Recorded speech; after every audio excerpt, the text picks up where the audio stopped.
coming out of the someone that was in the inside or had access to the inside and said, "Whoa, this is fucked up," you know. Yeah. Now this guy was a little more because instead of just talking to Rockefeller like Russo and hearing stuff, this guy was actually talked into like one of the big wigs. He doesn't really give a name.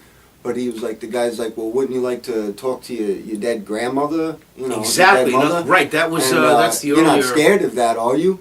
So the guy, you know, they know right away. Curiosity for most people, you would just be like, well, let me at least see what this is. I have nothing to be afraid of. And then he talks about, is that the one you've seen where he goes and there's the seance and he feel the presence comes in and the channelers. That's all occult. Secret society stuff, or just really the witches and this the hidden religion really.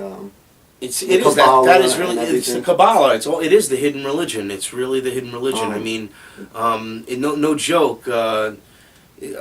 Madonna like was getting to this Kabbalah thing, and then she goes on tour and she opens her tour with.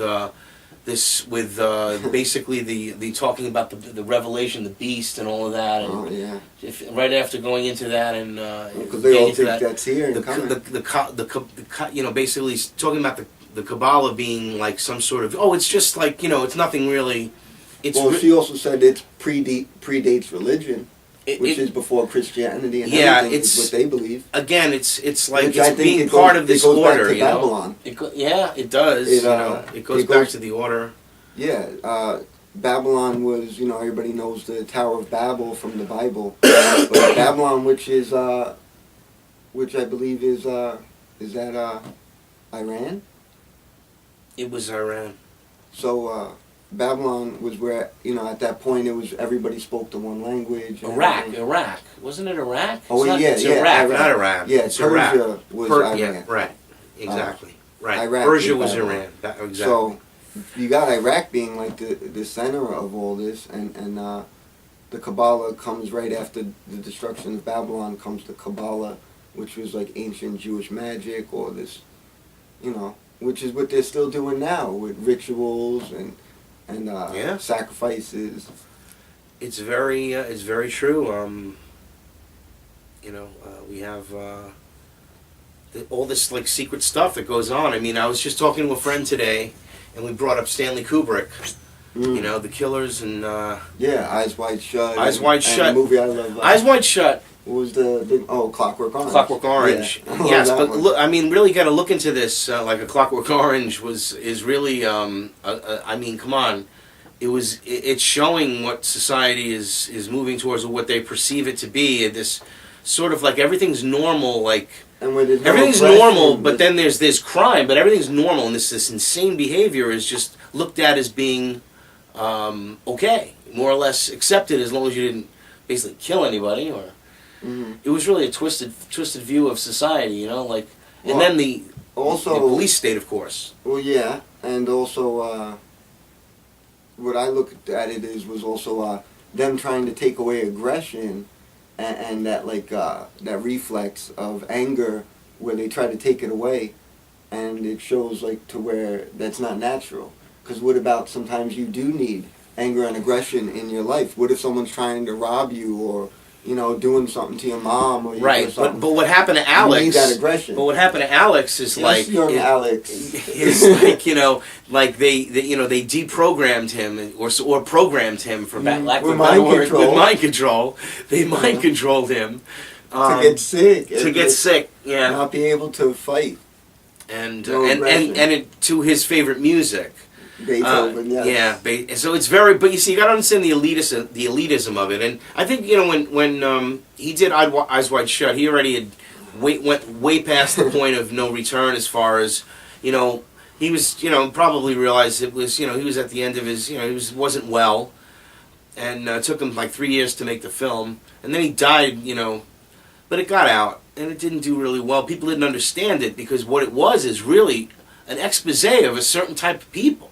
These elite, and they do these things. They have these. It's not crazy. The skulls. It's real. About Skull and Bones, the same thing. These people that just get away with everything, run everything. It's real. Brotherhoods. It's all real, bizarre as it is, and it's even proper. I mean, it's done in ballrooms and cotillions, and they have these like these upper floors where they I don't know, they like basically abuse, women and do create depraved things. Oh my God, absolutely, it's terrible. You can just go farther and farther along with their whole. Eyes Wide Shut was a great example of this sort of ritualistic, the use of ritual killing, the use of a sacrifice, like the woman. It looked like she was a sacrifice, Yeah, they definitely sacrificed her. Yeah, and like a willing sacrifice, which is unbelievable, as if she did something to deserve it. Mm-hmm. Really, you really got to watch that film closely. But it's a great film. Yeah. Yeah, I was gonna say, but mind control. Yeah, she was a mind control slave victim.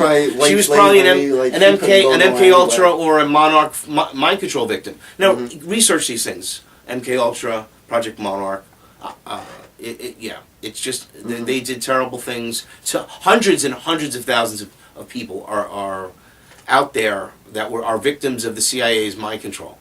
Absolutely, programs. This is on record. This isn't like our opinion. And not just CIA, just a lot more. I mean, well, of course, in that, I'm just saying the CIA was behind most of it. Yeah, it's like a business to them. Yeah.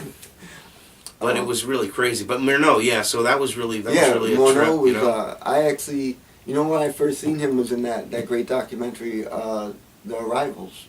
That's something I've been talking about for 3 years, this great documentary. I don't know if you've ever seen it. No. The Arrivals. It was made by, guys that are Muslim, but it's great. I mean, to watch it all, it's 51 parts, it's about 8 hours long, but it was the thing that woke me up the most. It was the best documentary, probably still to this day, that I ever seen, and that's why I first seen that guy, and it took me a while to find his name and try to find more about that guy. What he is, Yeah, it's real interesting. I mean, again, but what got off me off the subject is we were talking about the fact like Christianity and Fritz Springmeier. Mm-hmm. It was like he's obviously a Christian and all that, and but it's very interesting. He went to West Point. He's very he knows he's not a whack. The guy is like an officer. Like the guy was like. Amazing research. Amazing researcher, right? And it's incredible. The books are so big, and he has a 800-page directory, is what he said of basically of all these facts and documents that are. It's no longer in print, but you could probably get it on the internet. I forget the name of it, but again, it's on this video. I mean, really impressive stuff because it's so hard to believe. I know maybe if you're not aware of what's going on, but it really is true. I mean, the whole concept of the founding fathers, the fact that Ben Franklin was a Satanist. These are all true things that that they found 1,000 bodies under his house when the property transferred hands generations later. I mean, and Thomas Jefferson. And then they say, well, that was probably soldiers. No, it was children. Yeah, most of it. And that's a Mason thing. The Masons all say that, but the Masons spin on and Molech and was the Bohemian Grove. Like it was a scientist, The Masons, the Masons make it that Franklin was. Ben Franklin was this. It was like dead bodies that he was doing it, that he didn't kill them. But Thomas Jefferson was another one who didn't believe in Jesus. He was someone that believed in the earth, and he was agnostic. A pagan, really. He was an agnostic, Gnostic or whatever you say that. Which is Illuminati. He also went to the hall in Jefferson. Jefferson technically in England. But interestingly enough, it's like you see.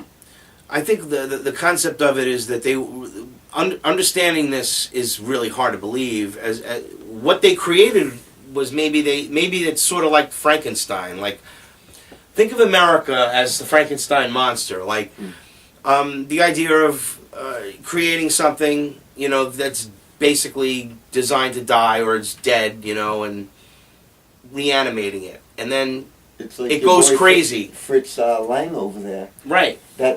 It's funny that I still remember the day you said how you used to about all the German movies Fritz and how Lang. you studied it. Yeah. Fritz Lang. I know that movie Metropolis. Mm-hmm. That's Absolutely. really big and so tremendous symbolism in Metropolis. That's in almost everything. Even to this day, there's music videos that come out that are that, and it's like what you're saying, and it's the mind control Illuminati victim, and Britney Spears and these these pop stars, Rihanna and them, actually emulate that girl from Fritz Lang. From Fritz Lang's, from the Metropolis. Yeah. It's a 1927. 26, yeah. Another great film to watch, Metropolis. It's a beautiful film as far as it's probably the best example of expressionism of that era, and it's Fritz Lang's, in my opinion, his best work. Now, Fritz Lang, unfortunately, was forced to make films for Hitler, but he did stop. He actually got out of Germany and stopped doing it and surfaced in the United States and finished his career here. But he was not for Hitler. He was sort of forced to because Hitler wanted the best filmmaker, and unfortunately he was that. And when Hitler that's what we see. This is where we're coming to. Behind the scenes, he was, a guy, Hitler comes to him, and they show him in all the videos and all the newsreels of shaking hands and hugging and having dinner and all this. Behind the scenes, he basically had a gun to his head and his family's head if he didn't do what he said. Now that's what's going on basically in Hollywood as well. There are people that are awake and they're goddamn afraid to say anything, believe me. Yeah, you get blackballed. It's impossible. Or worse, or murdered, and you end up one of these... Heath Ledger. Yeah. Well, anyway, I think I was getting off the track. We were talking about... I was trying to make an important point about religion. Yeah, right. For people who watch the video. Right. Yeah. It got to get through the first 40 minutes or so of the mind control one, because it's or maybe it's whichever one. Well, it's the religion. What you were saying is also why we brought up all the Satanism is because for these people that were exposed to all this, to be born again also, I think should, or to believe so much in Jesus, I think says a lot too, though. Yes. No, again, I'm just saying that if you're not a Christian, don't dismiss this information, because it doesn't matter if you're a Christian or a Muslim or a Jew or a Hindu or a Buddha or whatever religion you faith, or a Gnostic or whatever you are. This is going to affect you. You see, I think that I was talking about Jefferson.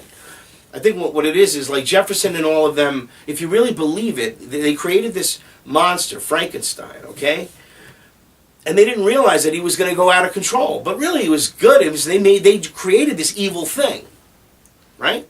It was dead. Supposed to be dead. The guy killed. The body was a dead person. It was an abnormal brain. The guy had been a murderer. Okay, so they revived this terrible thing that goes wild, but it sort of has a sweet heart sort of feeling, right? And everyone, of course, loves the monster, right? But the point is, the monster is America, and their intentions was 20 to 30 years to turn this country into whatever they got out of it, profit as much as they possibly could from it, honestly, and and preserve the liberty. But when it just kept going and prospering, they started to utilize it to create the industrial empires, first with the invention of the cotton mill, the cotton gin, and then you had the South grew. Then they had the wars and all the other things between 1830s and basically the banks starting to take over the fight in 1837 with Andrew Jackson fighting with the banks. Then we had prosperity. The first and only president to pay off them. To pay off the debt. We had no debt. Britain. Now what happened after 1837? Well, first thing that happened was actually it was 1848 when he killed the banks. I think it was 1848, 43. 1843. No, because in 1830 it was the charter of the first Bank of the United States charter was not renewed.